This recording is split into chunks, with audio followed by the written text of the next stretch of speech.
Глава 1391. Побег. Было ясно, что эти фигуры были результатом способностей Ханли. После этого на макушке гиганта вспыхнул черный свет. Еще одна лазурная фигура промелькнула в пространстве и бесшумно устремилась вниз. Однако гигант уже предвидел это и поднял голову, выпустив изумрудно-зеленый луч света из своей головы. Луч света, толщиной с бочку, был невероятно быстрым. В результате лазурная фигура не смогла увернуться и приняла удар в лоб. С жалобным криком лазурная фигура упала. Гигант усмехнулся. Но затем из-за фигуры засиял яркий фиолетовый свет, и появился еще один немыслимый силуэт. Он взмахнул рукавом и выпустил сотни золотых пятнышек света. Новый появившимся силуэтом был Ханли. На таком близком расстоянии даже гигант сразу почувствовал лазурную фигуру, но было слишком поздно, чтобы остановить ее. Он услышал только резкий стук дождя, когда все золотые точки ударились о спину гиганта. Гигант взревел от ярости, и большая зеленая рука качнулась над головой Ханли. Он властно рухнул. Ханли не запаниковал. Он расправил крылья, желая исчезнуть. Но затем гигант щелкнул двумя пальцами, холодно фыркнув. Его когти задрожали и исчезали в тумане.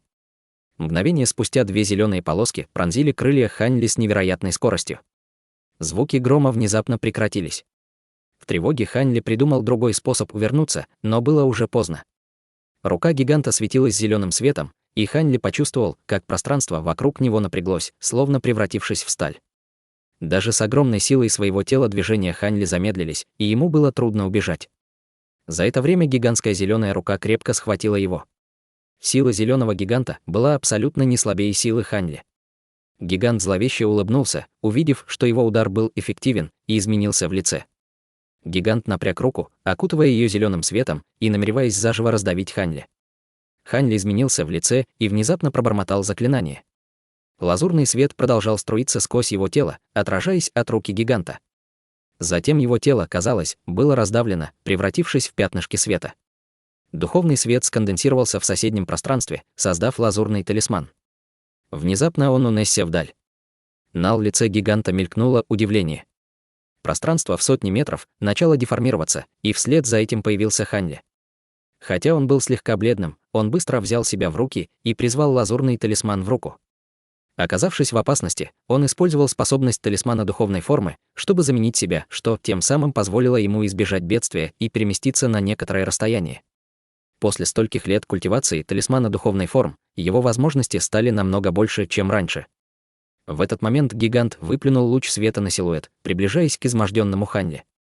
Однако, несмотря на испорченную одежду и бледный цвет лица, Ханли повернулся к гиганту со зловещей улыбкой на лице. Удивительно, но это был другой Ханли. Гигант моргнул, не в силах скрыть своего недоумения.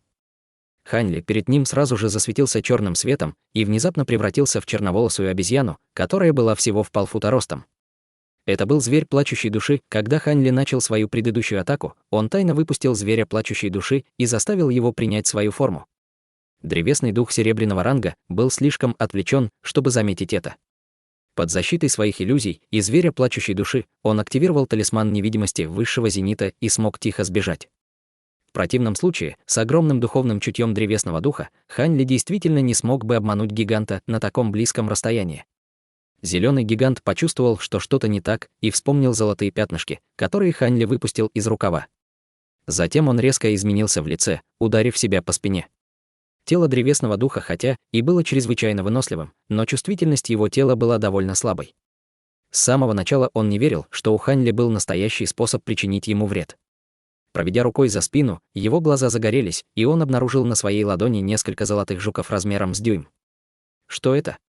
Огромный гигант был поражен и вскоре сжал руку, но, развернув ее, обнаружил, что жуки целы и невредимы. Он резко изменился в лице.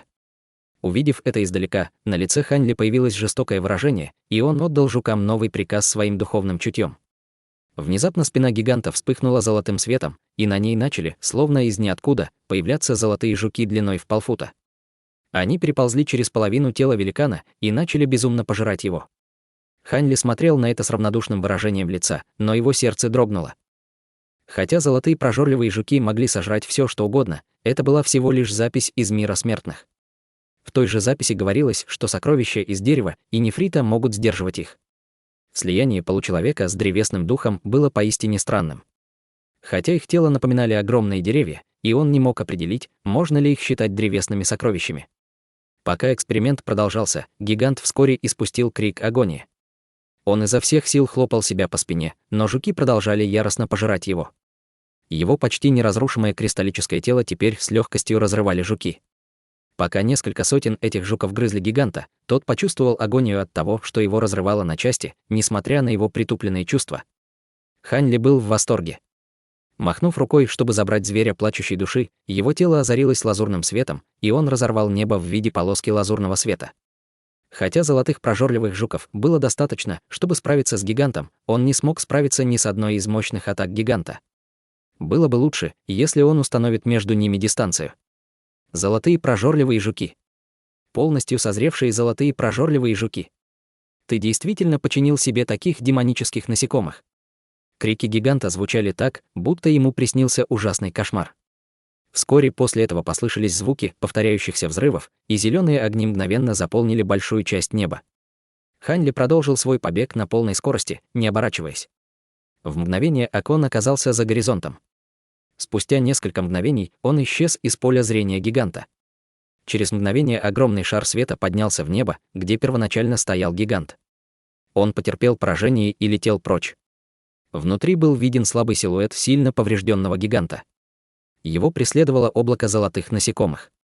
Следуя один за другим, они улетели в другом направлении от Хань Ли.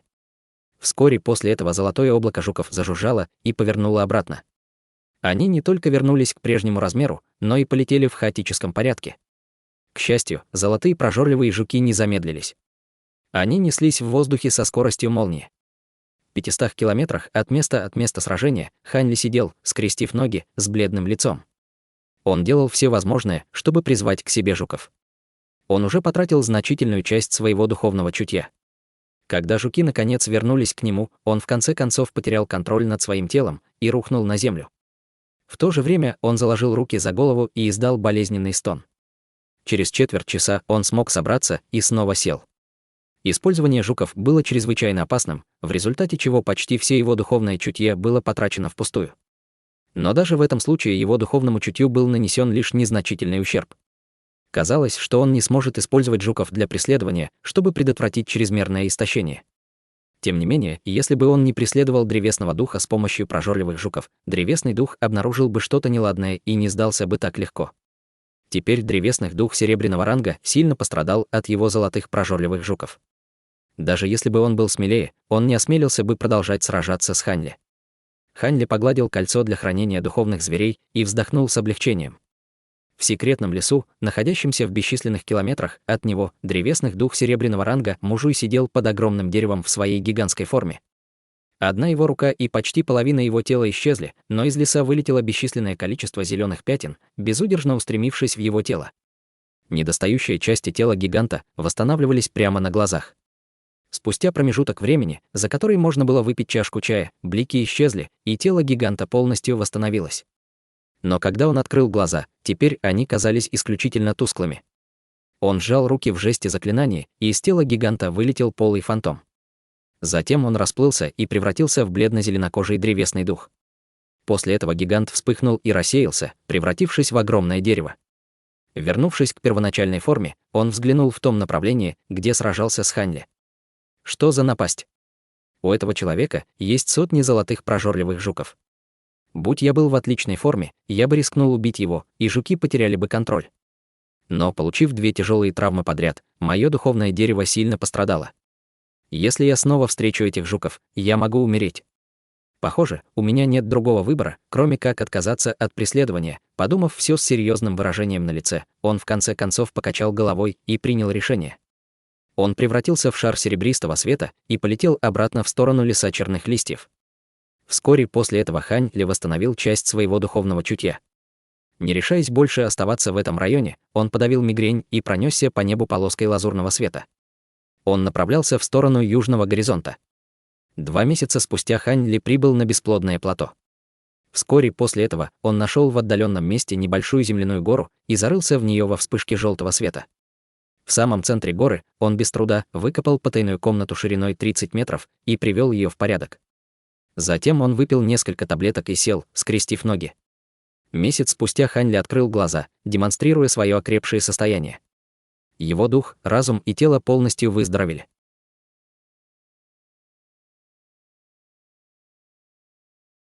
Глава 1392. Третье усовершенствование грозовых крыльев. Хань Ли не сразу вставать, а продолжил что-то бормотать себе под нос в потайной комнате. Вскоре после этого он потряс рукавом, вызвав лазурное кольцо на ладони. Это был браслет для хранения Сяохун из клана Черного Феникса. Хотя он подавил ее с помощью горы божественной эссенции и сохранил ей жизнь, он решил оставить себе ее браслет для хранения. Это можно было считать ценой за спасение ее жизни. Как демонический культиватор и прямой потомок своего клана, Хань Ли очень интересовалась тем, что находится внутри ее браслета для хранения. Бросив взгляд на браслет своим духовным чутьем, на его лице засверкала радость. В нем было много редких сокровищ. Во-первых, почти половину браслета для хранения занимали материалы из демонических зверей, и большинство из них редко можно было увидеть на рынке. Как член одного из 7 великих демонических кланов, ей было намного легче собирать материалы, чем людям. Он также был вне себя от радости, обнаружив 8 высокоранговых духовных камней. Хотя это был мир духов, и высокоранговые духовные камни были далеко не такими драгоценными, как можно было бы вообразить в мире смертных. Однако и их было нелегко приобрести. Высокоранговые духовные камни даже у высокоранговых культиваторов не хранились в большом количестве. В частности, один из высокоранговых духовных камней был редким духовным камнем с элементом ветра к большому удовольствию Хань Ли. С тех пор, как он вошел в город высшего неба, он всегда хотел его приобрести. Помимо этого, были также магические инструменты и различные древние сокровища, которые не привлекали внимания Хань Ли. Эти предметы не могли сравниться с его эссенцией божественного света и небесным котлом. Возможно, Сяохун тоже не особо заботилась об этих сокровищах, иначе она бы использовала их в бою. Кроме того, в браслете была небольшая коллекция бутылочек с лекарственными таблетками, которые вызвали его интерес. Взяв их в руку, он начал пытаться их идентифицировать. Большинство из них были таблетками для исцеления, некоторые из них были лекарствами для культиваторов и редкими материалами для обработки таблеток. В одном из деревянных коробок даже был зайсийский драконий фрукт. Хань Ли достал его и убрал. Затем он наткнулся на странную серебряную бутылку, на которой был выгравирован черный огненный феникс. Он был запечатан сверкающим золотым ограничительным талисманом.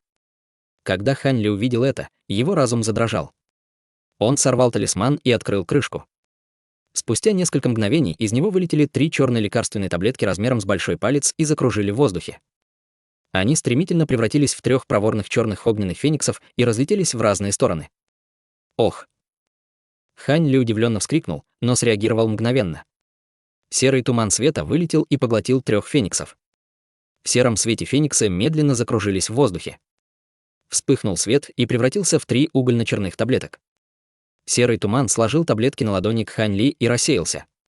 Хань Ли взял одну из таблеток между пальцев и поднес их к глазам. Поскольку эти лекарственные таблетки могли трансформироваться и летать, они определенно были ценными. Когда лицо Хань Ли стало серьезным, его разум наполнился различными легендами о лекарствах. Таблетки черного пламени.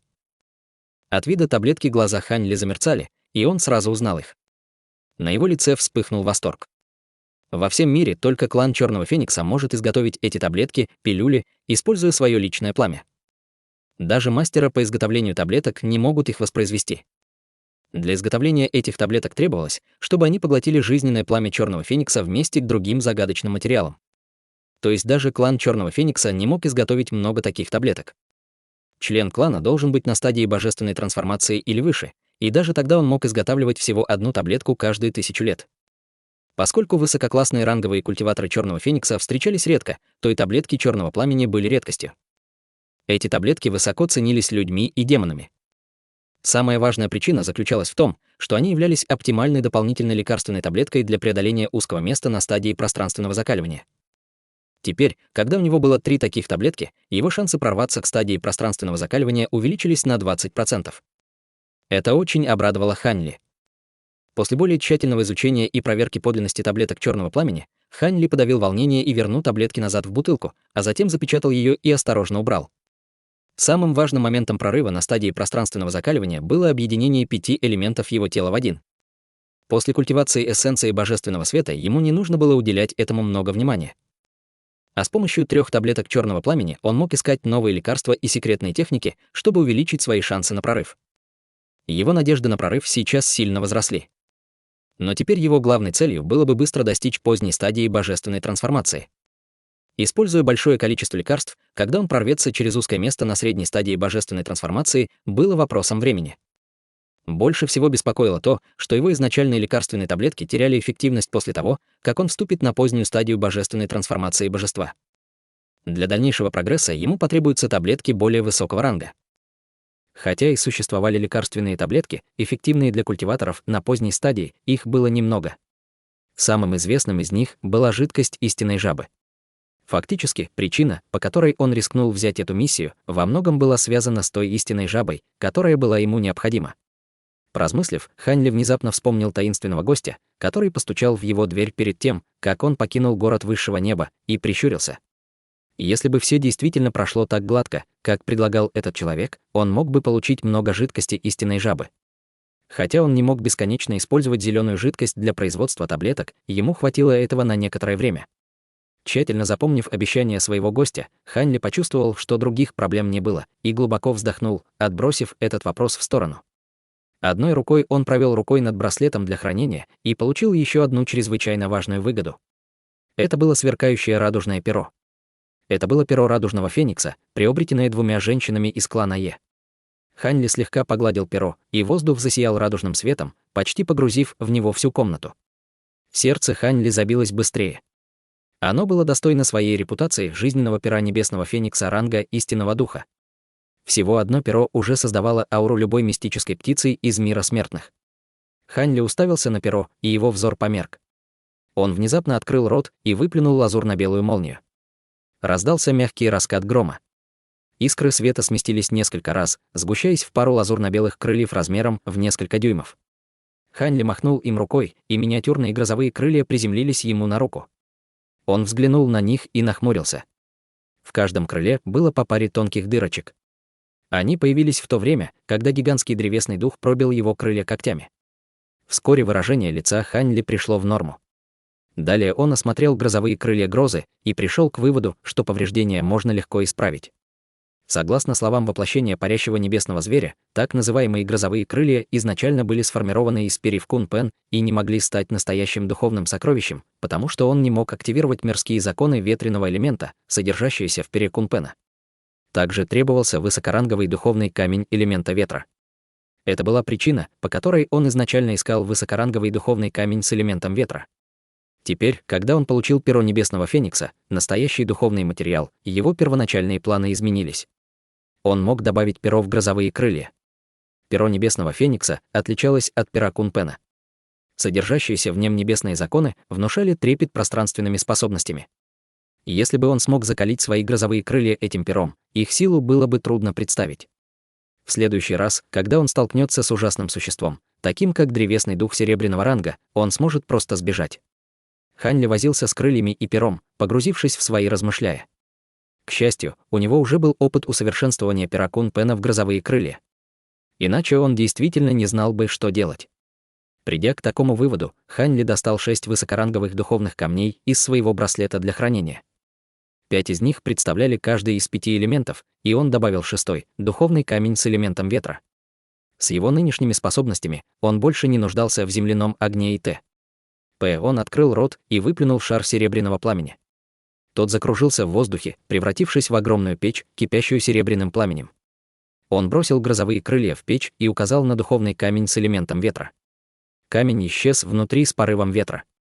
Хань Ли взмахнул рукавом по земле, выпустил лазурный туман вместе с большой кучей материалов и бутылок. Это были дополнительные материалы, необходимые для улучшения крыльев. К счастью, он всегда думал об их улучшении, поэтому со временем он собрал необходимые ингредиенты. Хань Ли бросил в печь бутылку с жидкостью, похожей на ртуть, и начал бормотать, ударив по печи цепью различных печатей заклинаний. По прошествии целых 10 дней комната наполнилась смехом Хань Ли. Он стоял в центре комнаты, держа в руках пару прозрачных кристальных крыльев. Крылья переливались лазурным светом с радужной дымкой, но она также была прозрачной, как вода. Их едва ли можно было увидеть в руках Хань Ли, как если бы они были иллюзией. Хань Ли уже испытал их силу и пришел к выводу, что они действительно поднялись до ранга духовного сокровища. Это было далеко за пределами того, что он себе представлял. Это неудивительно. Будь то перо Кунпена или перо Небесного Феникса, если он мог активировать его способности после усовершенствования, их превращение в божественное духовное сокровище было не проблемой. Дважды трансформировав это сокровище, Хань Ли создал нечто мощное, что очень ему понравилось.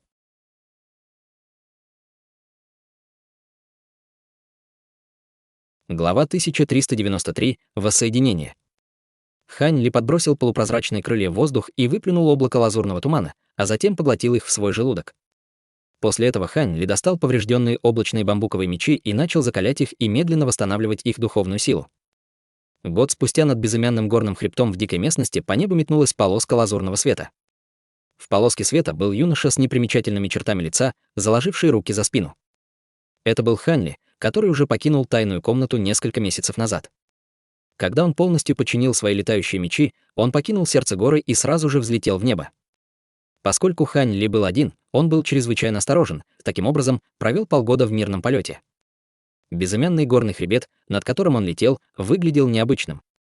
Независимо от высоты, деревья выглядели низкими, как кусты. Если бы он подлетел ближе к земле, он также столкнулся бы с плотной волной тумана. В горном массиве также были впадины, заполненные озерами разного размера. Среди них самое большое простиралось до 1000 километров в ширину, а самое маленькое всего полкилометра. Тем не менее, Хань Ли не осмелился проявить беспечность, пролетая мимо них. В воде могли его подстерегать чужеземные существа или всевозможные грозные древние звери. С тех пор, как он вошел в горы, он уже убил дюжину странных зверей, которые напали на него первыми. Среди них был огромный угорь из одного из озер. Он был почти на стадии божественной трансформации и обладал свирепыми способностями элемента воды. Сражаться с ним было довольно утомительно. Через полмесяца очертания гор начали меняться, и он наткнулся на две совершенно прямые горы 3-километровой высоты. Увидев эти горы, глаза Хань Ли засияли от радости. По размеру они не были особенно странными, но одна из них была серебристо-белой. Большая часть горы была покрыта исключительно холодным кристаллическим снегом. Другая гора сверкала пурпурным светом, и повсюду росли кленовые деревья. Листья на этих деревьях сияли странным пурпурным светом. Горы были разделены более чем на 5 километров между собой, но, если не считать серебристого снега и пурпурных деревьев, горы выглядели одинаковыми. Поскольку здесь две горы, похожи, они говорили правду, пробормотал Хань Ли. Вскоре его свет вспыхнул, и он направился к снежной горе. Подойдя ближе, он столкнулся с бушующими ветрами, пронизывающими его до костей холода. Он изменился в лице и окутал свое тело слоем лазурного света, беспрепятственно двинувшись вперед. Но прежде чем он вошел в гору, из холма, плотно засыпанного снегом, вырвалось две полоски света. С несколькими вспышками они прибыли в сотни метров от Хань Ли. Затем Хань Ли убрал свой духовный свет и показал свое тело. «Хе-хе, значит, это ты, господин даосист Хань. Я знал, что с твоими способностями ты прекрасно справишься с этой пустяковой миссией». Огни перед Хань Ли исчезли, раскрывая двоих мужчин. Один из них узнал Хань Ли и заговорил с улыбкой на лице. Цвет лица человека был бледным, и ему было около 60 лет. Когда Хань Ли впервые вошел в город высшего неба, он встретил старика Лю в зале духовных полетов. Мужчина рядом с ним выглядел болезненным ученым, но у него было доброе выражение лица. «Итак, это вы, брат Лю и брат Тауян. Вы двое прибыли сюда раньше меня. Похоже, ваши миссии тоже прошли гладко», — усмехнулся Хань Ли, не собираясь рассказывать о своем столкновении со смертью с лесным кланом. Старик Лю покачал головой и сказал: «Как наша миссия может сравниться с твоей? Я просто следовал за несколькими золотыми стражами, которые уничтожили несколько небольших крепостей, принадлежащих чужеземным расам. Сохраняя осторожность, со мной ничего не могло случиться».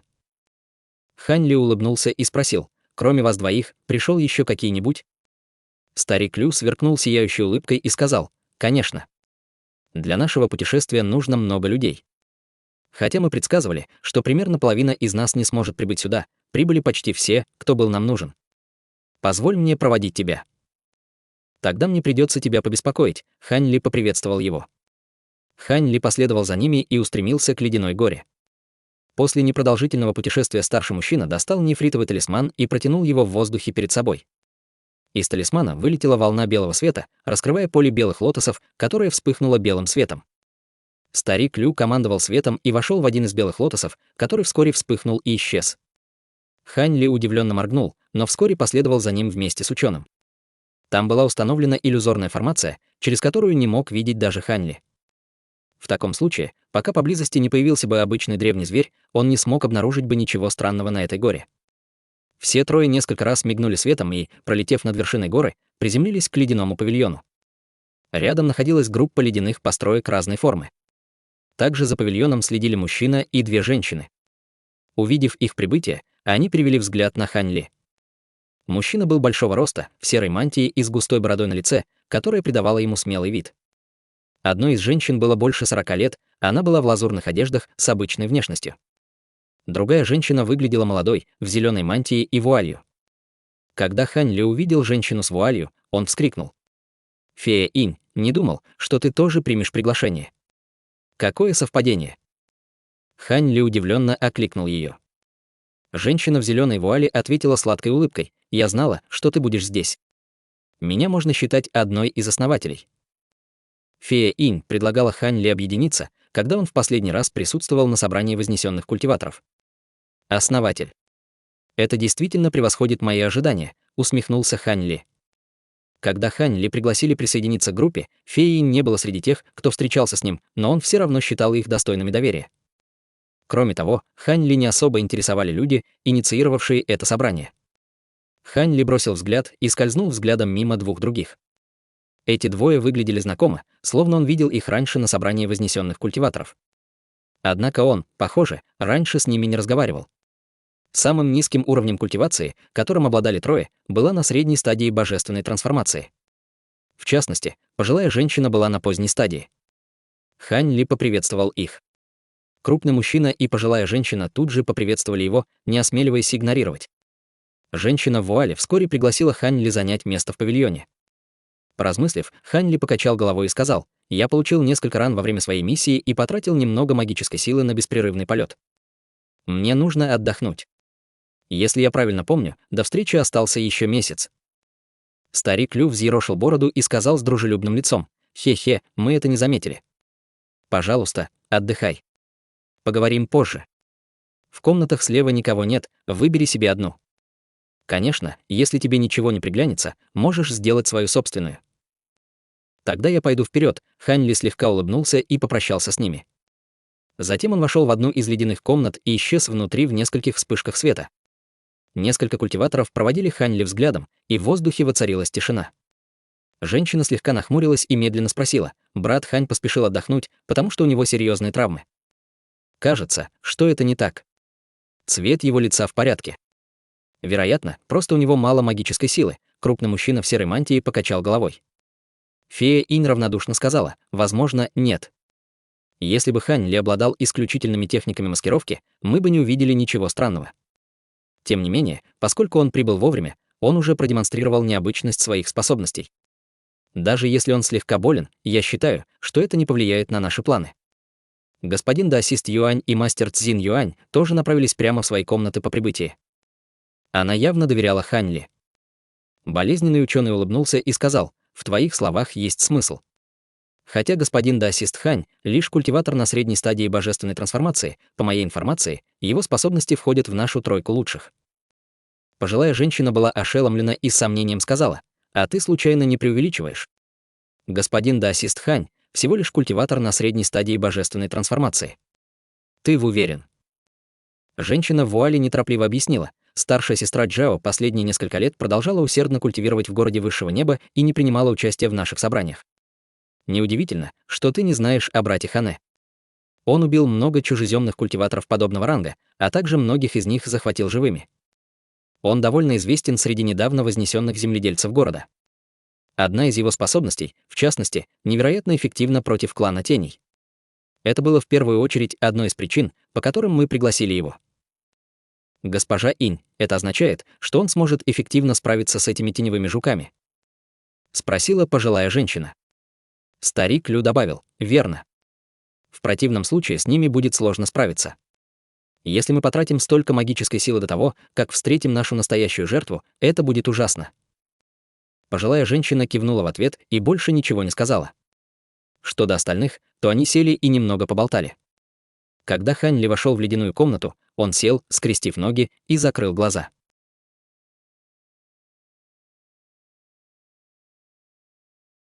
Глава 1394. Планирование для поимки истинных жаб. Примерно 2 недели спустя снаружи раздался протяжный свист. Хотя он не был слишком громким, это разбудило Ханьли и остальных отдыхающих. Ханьли слегка нахмурился и открыл глаза. Он моргнул и задумчиво склонил голову. Затем он встал и вышел из ледяного дома. Перед ледяным зданием была просторная площадка, но в неизвестное время она превратилась в ледяной зал длиной 300 метров. Его поддерживали огромные ледяные столбы. Хотя выглядели они довольно грубо, они сверкали на солнце, что придавало им внушительный вид. Внутри зала была площадка высотой 10 метров, на которой стояли мужчина и женщина. У мужчины были седые волосы и красивое молодое лицо. Волосы женщины были собраны в косу, а ее округленное тело добавляло ей исключительной красоты. Несмотря на ее открытую одежду, холод, казалось, вовсе ее не беспокоил. Эти двое были на стадии пространственного закаливания. Мужчина, в частности, был на середине стадии. Длинный свисток издавал седовласый мужчина. Под платформой стояли 5 человек. Среди них стояли фея Инь и старик Лю. Когда прозвучал свисток, Хань Ли и остальные вышли из своих домов. В мгновение ока на горе появилось более 20 культиваторов. Все культиваторы были, по крайней мере, на стадии божественной трансформации. Они вошли в зал с разными выражениями на лицах. Хань Ли со спокойным выражением лица последовал за ними внутрь. Когда группа вошла, многие люди сразу сказали: «Мы отдаем дань уважения старшему Чжу и старшей Цинь. Мы тоже прибыли сюда и рады снова вас видеть». Вскоре Хань Ли нашел пустое место и остановился там, не двигаясь. Двое, которые первоначально посетили и пригласили его, были парой знаменитых золотых стражей, женщиной и мужчиной на сцене. Хотя он говорил с ними только один раз, он много слышал о них. И если бы они не были вознесенными культиваторами, Хань Ли не был уверен, что согласился бы на эту встречу, какие бы награды ни были обещаны. Длинный свист старшего Чжу прекратился, и он улыбнулся в ответ на все приветствия. Затем он громко сказал: «Похоже, что все здесь. Пожалуйста, присаживайтесь. Давай как следует обсудим, как мы очистим гнездо голубоглазых настоящих жаб». Когда он закончил говорить, женщина рядом с ним немедленно наложила на пол печать заклинания. Внезапно ледяной холл осветился белым светом, и в результате простых заклинаний появилось несколько рядов изысканных нефритовых стульев. Культиваторы при виде этого сели. Двое культиваторов на стадии пространственного закаливания на сцене тоже сели. Седовласый мужчина огляделся по сторонам и улыбнулся. Похоже, что количество прибывших культиваторов было таким, как мы ожидали. Когда мы вас пригласили, мы предполагали, что только 40% смогут это сделать. Остальные не смогли бы этого сделать по множеству причин. Но даже в этом случае нам придется сосредоточить наши усилия на уничтожении голубоглазой истинной жабы. Когда придет время, мы все получим свои награды. Вы разделите между собой духовную кровь истинной жабы, а мы возьмем цветы 1000 сердец, которые охраняют звери. Все так, как и упоминалось ранее. Есть возражения? Конечно, доля духовной крови истинной жабы будет зависеть от вашего вклада. Ее мы не будем разделять поровну. Я надеюсь, что вы также отбросите все мысли о том, чтобы получить преимущество за чужой счет. Сказав это, его тело слегка сжалось, а выражение на лице стало серьезным. Остальные культиваторы в комнате остались стоять, не говоря ни слова. Хорошо, раз вы это понимаете, давайте обсудим конкретные шаги операции. Группа истинных жаб была обнаружена фей Инь. Давайте попросим ее рассказать нам ситуацию поподробней, улыбнулся юноша и повернулся к женщине в вуале. Старший Чжу, ваше желание, для меня приказ. Фея Инь улыбнулась и грациозно встала. Она окинула взглядом других культиваторов и сказала: «Я не буду говорить о том, как я обнаружила гнездо истинной жабы, но могу сказать вам, что там почти 10 жаб. 2 полностью зрелые жабы находятся примерно на уровне средней стадии пространственного закаливания. Остальные жабы обладают силой культиватора зарождающейся души. Жабы всегда прячутся в глубинах своего гнезда и редко выходят наружу. Атаковать их гнездо будет довольно проблематично. В конце концов, нам будет сложно с ними бороться в такой среде». Сказав это, женщина ненадолго остановилась и продолжила: «Если бы это было так, не было бы необходимости приглашать всех вас сюда. Важно то, что поблизости живут 2 типа свирепых зверей. Один из них — черные кровавые муравьи, а другой — теневые жуки. Эти 2 насекомых живут группами более 100 особей. Если мы хотим разобраться с жабами, нам сначала нужно разобраться с этими насекомыми. Черные кровавые муравьи. Теневые жуки. Услышав женщину в вуале, большинство культиваторов начало перешептываться. Некоторые не решались обсуждать эту тему со своими соседями. У двух этих насекомых была довольно печальная репутация. Эти насекомые представляли бы большую угрозу даже для культиваторов пространственного закаливания. После того, как она закончила говорить, женщина в вуале кивнула седовласому юноше и снова села. Старший Чжу спокойно сказал: «Не нужно нервничать. Поскольку мы пригласили вас сюда, у нас уже есть способ справиться с ними. Нам нужно только, чтобы вы помогли нам». Старик в бамбуковой шляпе встал и поклонился, сказав: «Старший Чжу, дело не в том, что мы вам не доверяем, но это кажется довольно опасным. Не мог бы старший объяснить свой план?» Старик был одним из немногих культиваторов на поздней стадии божественной трансформации. «Это ты, господин Даосист Юй? Пожалуйста, присаживайся. Даже если бы ты не упомянул об этом, я бы все равно объяснил». Старший Чжу небрежно улыбнулся. Старик промолчал и сел, поклонившись ему. «Все очень просто. Мы не можем прямо сражаться с этими насекомыми, но мы купили благовоние журавлиного сандалового дерева. Он обладает невероятно мощной притягательной силой для черных кровавых муравьев. Как только мы зажжем его на расстоянии, мы можем легко привлечь их к поверхности и истребить. Напротив, с теневыми жуками будет трудно справиться. Тем не менее, мы позаимствовали набор флагов формации высших небесной молний. Когда 8 из вас воспользуются этим сокровищем, мы сможем образовать кольцо из молнии и сдержать насекомых. Кроме того, мы также пригласили господина Даосиста Ханя и Фею Ся, которые владеют техниками, эффективными против этих насекомых. Эти двое будут помогать формации молний, так что все должно быть безопасно. Остальные присоединятся ко мне и моей жене в истреблении истинных жаб. Что скажете?» Голос старшего Чжу был негромким, но его было легко услышать. Когда Хань Ли услышал, как старший Чжу упомянул его имя, выражение его лица дрогнуло, и он окинул взглядом зал, обнаружив, что многие смотрят в его сторону. Также была женщина в серебристо-белой мантии, которой на вид было лет 20. У нее была изящная внешность, и она посмотрела на Хань Ли с теплой улыбкой. Хань Ли бессознательно улыбнулся в ответ и с любопытством подумал, неужели она фея Ся? Она также культивирует способность, которая может сдерживать теневых жуков. После этого другие культиваторы стали задаваться тем же вопросом. Фея Чжу ответила на все вопросы дружелюбным тоном, удовлетворив всех присутствующих культиваторов. Однако Хань Ли обратил внимание на то, что красивая женщина рядом с ним с самого начала не сказала ни слова. Она просто стояла с улыбкой. Хань Ли нашел это странным. Он вспомнил, что, когда его пригласили на эту встречу, казалось, что говорил только красивый молодой человек. Она вообще не говорила. Неужели женщина — высокоранговый буддийский культиватор, который культивирует странную технику, требующую обета молчания? В противном случае, если бы она была глухой или немой, как бы она смогла достичь этого уровня, Хань Ли мысленно задумался. По прошествии 2 часов вопросов закончились, и старший Чжу начал их разделять. Стоит упомянуть, что помимо Хань Ли и Фей Ся, среди них было много культиваторов, которые также культивировали молниеносные техники, что позволяло им использовать формацию высшей небесной молнии и призывать кольцевую молнию. Все культиваторы были вознесенными культиваторами или потомками вознесенных культиваторов. Никто из них не родился в мире духов. Поэтому, хотя их было много, их не волновало, как они разделены. Когда им всем было дано задание, старший Чжу без промедлений отдал команду, приказав 20 с лишним человек уйти. Все полетели на запад. После 3 дней полета группа в конце концов прибыла к огромному озеру. Озеро окутывал густой зеленый туман, придававший ему таинственный вид. Многие культиваторы невольно нахмурились при виде этого. Обычно большинство культиваторов не желали заходить в незнакомое место в дикой местности, подобной этой, поскольку было неизвестно, что таится в тумане и озере. Если бы они попали в засаду, это было бы столкновение со смертью. Без предупреждения все сбавили скорость и остановились перед туманом.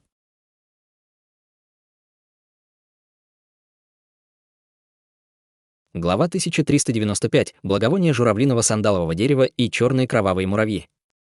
Седовласый юноша стадии пространственного закаливания, старший Чжу, громко объявил с фронта: «Господа даосисты, будьте осторожны. В тумане есть неизвестные демонические птицы, но, к счастью, они не очень сильные. Пока вы остерегаетесь кислоты, которую они выплевывают, все будет в порядке. Мы вместе с моей женой разберемся с туманом». После этого остальные стали ждать, в то время, как седовласый юноша открыл рот и выплюнул длинную белую нефритовую бутылку. Она сделала круг в воздухе и остановилась в направлении белого тумана. Юноша сделал жест обеими руками и пробормотал заклинание, после чего нефритовая бутылка загорелась ярким светом. С приглушенным треском бутылка выпустила лазурный ветер. В выпущенном ветре был только слабый лазурный свет, но, пролетев 10 метров, он превратился в бушующий шторм. Затем в мгновение ока он превратился в мощный торнадо. Туман на поверхности озера яростно взбудоражился и стал рассеиваться. Вскоре в тумане открылся чистый путь. Вперед! Под руководством старшего Джу он и его жена вошли первыми в проход в тумане. Бутылка с нефритом, которую он выпустил ранее, начала кружиться над его головой, продолжая выпускать штормовые ветра. Остальные при виде этого почувствовали облегчение и последовали за ними. Как и сказал старший Джу, после того, как они вошли вглубь на 5 километров, из окружающего тумана стали появляться метровые белые птицы с плоскими клювами и темно-зелеными когтями. Птицы явно целились в культиваторов. Выйдя из тумана, птицы пораскрывали клювы, выпуская черные ледяные стрелы. Вскрикнув, культиваторы выпустили свои волшебные сокровища, призывая формации из мечей или нескольких древних щитов. Черные ледяные стрелы, поражая их сокровища, сразу же превращались в черный дым, который оставлял в них плотные и многочисленные дыры. Мастера магических сокровищ прив шок от увиденного. Один из них немедленно крикнул: «Скорее убейте их! Их кислота может разъедать наше сокровище».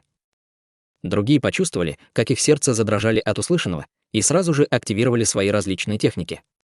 Полосы стремительного света и волны тумана выстрелили в направлении демонических птиц. Под шквалом атак демонические птицы превратились в шары крови, мгновенно умирая. Когда остальные увидели это, они почувствовали облегчение. Птицы были действительно слабыми.